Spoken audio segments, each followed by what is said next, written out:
Estirel TV est en compagnie d'Olivier Balderiotti, le président des Joutes raphaéloises, avec lequel nous allons évoquer la reprise de la saison qui s'est opérée la semaine dernière, Covid oblige. Bonjour Olivier. Bonjour Yvan, bonjour à toutes et à tous. Alors, il y avait la foule la semaine dernière pour votre début de saison ici à Santa Lucia. Alors on a fait un tournoi magnifique, avec baptême, avec initiation, avec également un tournoi à l'intérieur de notre club, garçons et filles. Un super tournoi, une très très belle ambiance. Alors l'objectif c'était de faire connaître un petit peu la joute au public, on va dire, à initier, ou il y avait d'autres objectifs sur cette manifestation la semaine dernière? Sur la première manifestation, donc c'était le trophée de l'avenir. On va dire un trophée pour les jeunes et les moins jeunes. Et également le côté baptême de joute, initiation. Donc on a initié quelques amis raphaélois et fréjussiens que tu connais très bien. Donc on s'est régalé, on a passé après le verre de l'amitié ensemble. Donc c'était vraiment super, une très très belle animation. Alors les amis que tu as évoqués, on peut les citer, c'est l'association Mouille le Maillot, évidemment qu'on connaît très très bien. D'ailleurs j'ai pu noter que tu t'es bien amusé face à Armand Greffet, hein. Tu l'as complètement ridiculisé. Non, pas du tout. Armand a été volontaire, a été présent. Et d'ailleurs, paraît-il, hein, de sources non sûres, tu me défierais une prochaine fois, Yvan.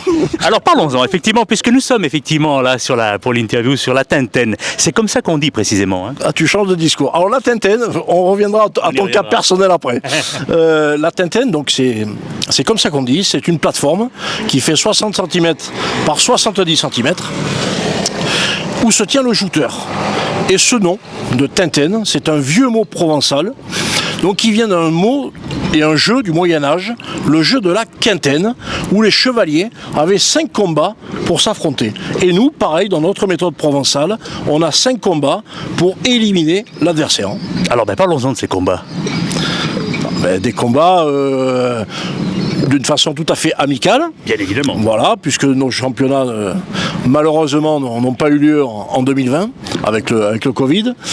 Mais c'est vrai qu'en 2019, on reste sur une saison fantastique avec des victoires en Coupe de France, des championnes de France pour nos filles Amandine et Carole, et des places de finalistes donc pour les cadets en Coupe de France, et une magnifique victoire, alors sa 4e, pour mon fils Thomas en junior avec son copain Lorenzo. D'ailleurs, je rappelle que les Joutes raphaéloises ont été récompensées au dernier trophée des sportifs de la ville de Saint-Raphaël. Hein. Donc ça aussi, c'est important de le souligner.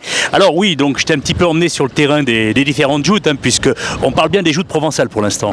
Alors nous, on fait la joute provençale, qui est pratiquée par une vingtaine de clubs sur le pourtour PACA, 06 83 13. Mais après, c'est vrai qu'en France, il y a d'autres méthodes de joute, d'autres façons de faire ce sport, avec d'autres techniques, d'autres bateaux. C'est pratiquement un autre sport. Alors pourquoi ? Pourquoi ? Parce que ça vient d'une façon ancestrale, j'allais dire, qui était pratiquée par les pêcheurs du Languedoc, mais avec leur bateau qui était différent des pointus de pêche de la région marseillaise, toulonnaise ou raphaéloise. Dans la région lyonnaise givordine, c'était des barques, et ce sont toujours des barques plus profilées dans l'eau, plus plates et plus fines, j'allais dire, avec des perches, puisque eux, ils appellent ça des perches, nous des lances. Eux, leurs perches font 4,80 m, nous, nos lances font 2,70 m. On les tient d'une seule main, ils la tiennent de 2 mains. Voilà, des techniques différentes, des façons de faire différentes. C'est pratiquement, comparer le football, le rugby, le basket, c'est un même sport de ballon, mais avec des buts, des techniques différentes. Donc ce qui permet de dire que par exemple pour un jeune enfant, puisque quand je suis venu te rejoindre, tu donnais un cours précisément auparavant, c'est quand même peut-être plus facile, peut-être dans un premier temps, de faire de la joute provençale. Notre pratique, j'allais dire, a un point commun avec la joute languedocienne, qui sont très proches, les deux méthodes sont assez proches. Il y a ce combat. Ce combat de chevalier contre chevalier, de gladiateur contre gladiateur, voilà, de jouteur contre jouteur, avec des lances qui sont ferrées, avec des pointes en acier au bout des lances, sauf évidemment pour les plus jeunes, mais surtout pour les seniors, voilà, avec des techniques quand même qui sont quand même assez proches. Toucher le bouclier adverse, toucher le plastron et le pousser à l'eau. Alors parlons un petit peu du programme qui est effectivement assez light malheureusement cette année, Covid oblige. Alors on va parler tout d'abord du dimanche 2 août, avec le défilé de la Saint-Pierre. Explique-nous un petit peu comment ça va se dérouler. Alors c'est une manifestation municipale organisée par la ville de Saint-Raphaël. Donc il y a un défilé sur terre et une procession en mer, donc qui est organisée le dimanche 2 août le matin, donc pour la fête patronale de Saint-Raphaël, la fête de la Saint-Pierre. C'est une fête qui existe à Saint-Raphaël à peu près, moi j'ai retrouvé les plus vieilles traces aux alentours de 1830.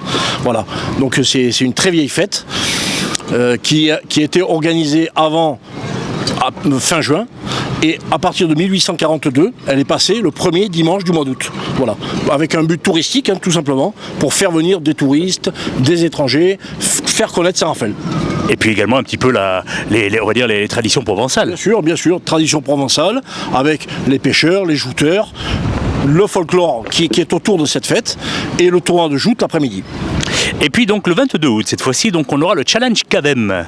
Alors le Challenge de la Cavem, c'est un tournoi par équipe qui sera organisé au Port Santa Lucia, avec également des initiations des baptêmes en première partie, pour essayer de faire un challenge un peu plus important, mais également des équipes, des clubs qui seront invités bien sûr, lors de cette occasion, donc le 22 août, le samedi après-midi. Et puis le samedi 12 septembre, cette fois-ci toujours sur le vieux port de Saint-Raphaël, cette fois la finale du championnat de Saint-Raphaël. Voilà, exactement, compétition tout à fait amicale dans le cadre de la fête du sport, qui est une fête aussi municipale, où on s'intègre bien sûr, pour apporter une animation, et cette fois ça sera au vieux port, ça a été décalé sur la demande de la mairie, donc c'est une fête qui sera organisée au vieux port avec pareil, une partie initiation, baptême de joute. Par exemple, Armand et Yvan pourront s'affronter à cette occasion. Et je pense que le 12 septembre, c'est moi qui vais animer là-bas, donc je ne pourrai pas jouter. Ah, mais Armand sera présent, j'en suis sûr, mais... Alors, je dis bonjour à Armand. Voilà, et Yvan, on t'invitera. Je viendrai vous faire un coucou, c'est certain. Voilà, donc une belle occasion, et après, bon, un petit buffet tous ensemble, toujours rendre les choses conviviales, amicales, avec des groupes d'associations locales qui essaieront de jouter, comme les jeunes que j'ai pu rencontrer tout à l'heure. Voilà, on essaye de rendre les choses ludiques, de les faire jouter gratuitement. D'ailleurs, je passe un petit coucou à mes amis du CLJ où on va bientôt faire aussi des animations pour eux. Voilà, avec beaucoup d'animations sur la commune, sur l'intercommunalité, j'allais dire, de Saint-Raphaël-Fréjus, pour faire venir du monde, faire connaître nos traditions, notre sport.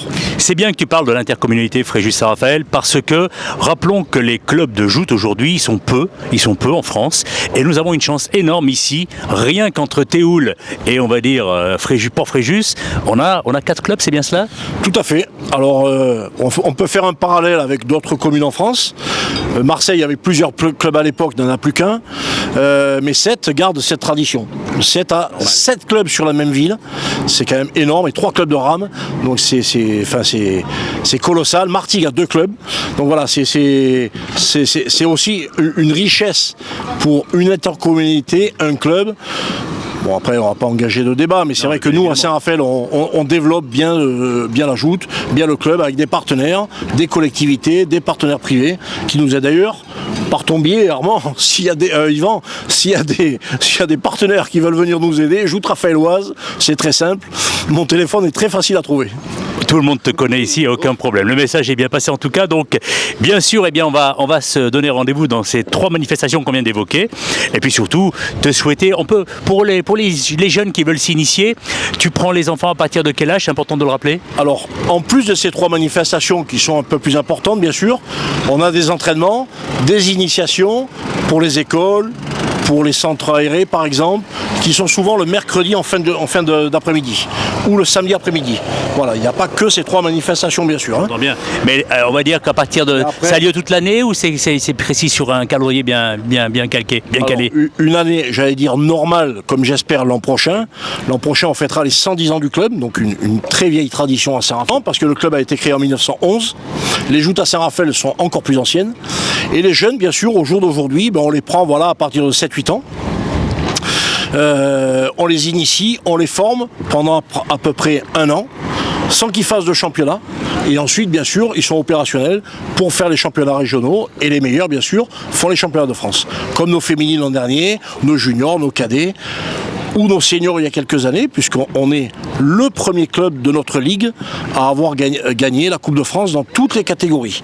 Et depuis, il n'y en a que 2 qui l'ont fait, donc vous voyez, un club toulonnais, de Saint-Mandrier, et nous. Donc c'est très très rare de gagner ce trophée qui est le plus important dans toutes les catégories, des benjamins jusqu'aux seniors. Et puisque tu me tends la perche, pour citer quelques grands champions qu'on a eus, d'ailleurs c'est un biais, je leur passe bien le bonjour, parce que ça reste des amis. Donc c'est Gustamba qui a été un de nos plus grands champions dans les catégories de jeunes, qui a gagné la Coupe de France il y a une vingtaine d'années maintenant, et qui est double champion de France de boxe. Et Jean-Philippe Claude qui a été champion de France de rugby avec Perpignan, avec l'USAP, et qui, bon, maintenant bien sûr a arrêté, hein, mais ça a été aussi un très grand champion avec nous dans les catégories de jeunes. Le calendrier, généralement, on commence au mois de mai, Oui. fin avril, début mai, jusqu'au mois de fin septembre, début octobre. Voilà. Donc ça, c'est une saison de joute normale. Donc là, c'est vrai qu'avec le Covid, on a commencé le 18 juillet et normalement, on devrait terminer fin septembre. Là, on devrait la rallonger un petit peu. Voilà. Eh bien écoute Olivier, on va souhaiter un très bel été, hein, puisque je sais que tu es très très actif. Et puis vive les joutes sur STRL TV. Merci à toutes et tous. Venez découvrir notre tradition sportive, notre sport, qui est un très antique sport, un très vieux sport, provençal, méditerranéen. Et on vous invite à venir découvrir nos activités, nos tournois au Vieux-Port de Saint-Raphaël et au Port Santa Lucia.